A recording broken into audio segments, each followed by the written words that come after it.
Hello, everyone. Welcome to Get Sports and our college football post game. I usually get to this a little bit later than the typically should get to it by myself still.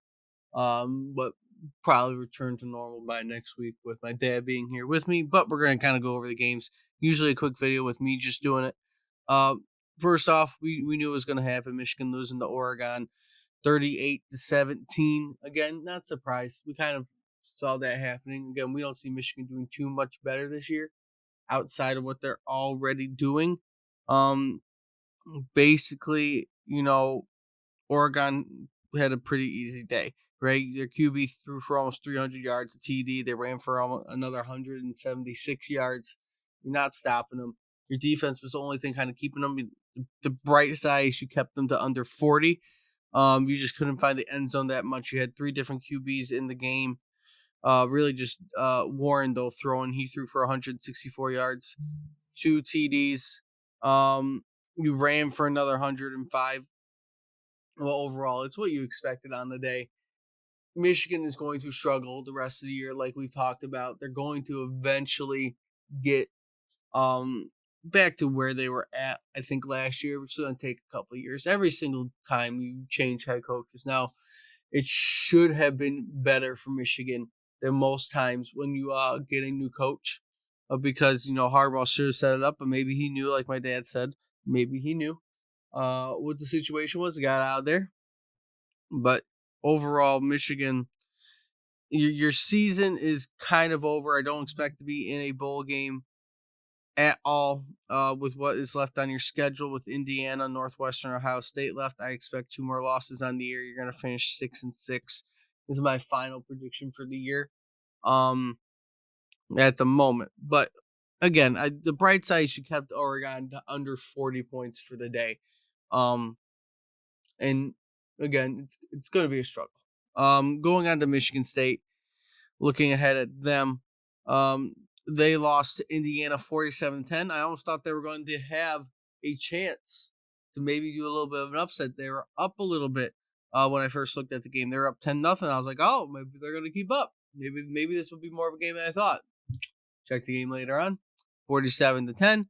Not the best score for Michigan State, and you're at home, so it's difficult for Michigan State fans right there too. Again, you're still on the up and up.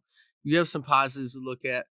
But Indiana, their QB threw for 263 yards, 4 TDs, and they ran for another 122 yards on you.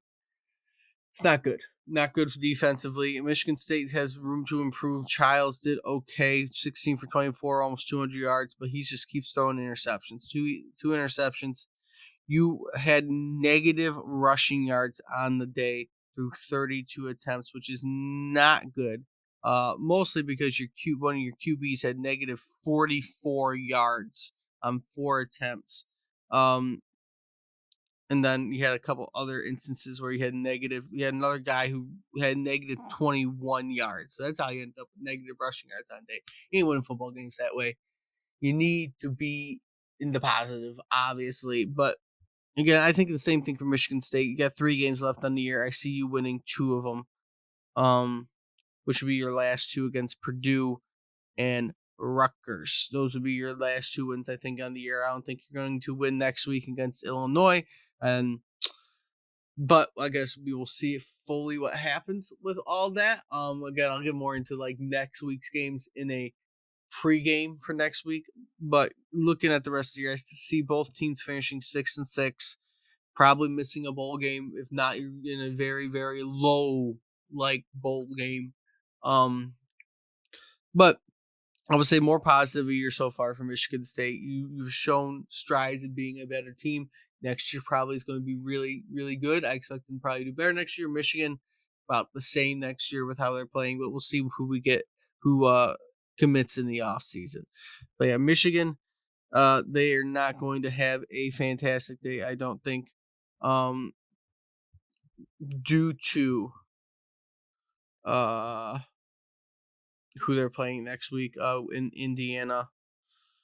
But we'll see who they end up playing. So, and then like I always like to do, go over the top 25 in college football because they don't really extensive video a little bit, to be honest. We'll look at the top 25 in football right now. So Oregon's still number 1, Georgia number 2, Ohio State 3, Miami 4, Texas 5, Penn State 6, Tennessee 7. Indiana has finally cracked the top 10 and is number 8.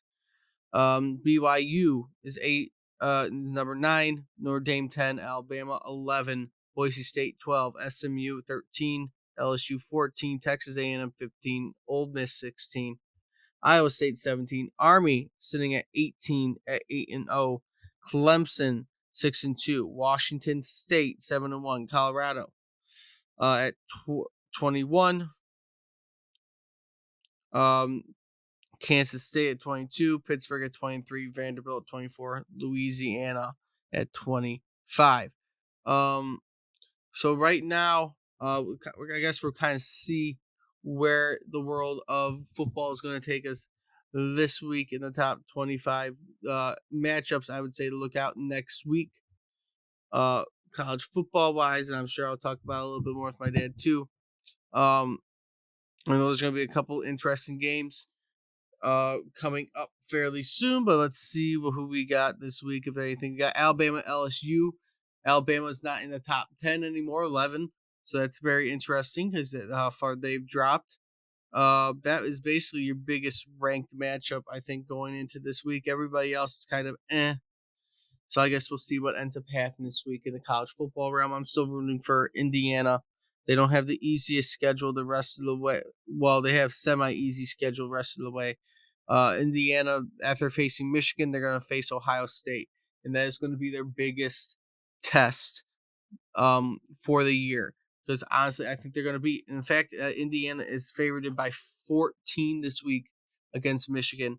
I think they very much are going to have a very good shot at Ohio State and figuring out if they beat Ohio State, they will win the Big Ten championship. I'm going to say it right now, if they can beat Ohio State, because they're going to end up playing Oregon if they beat Ohio State. It's going to be Indiana versus Oregon in the Big Ten championship, because right now Indiana's still winning.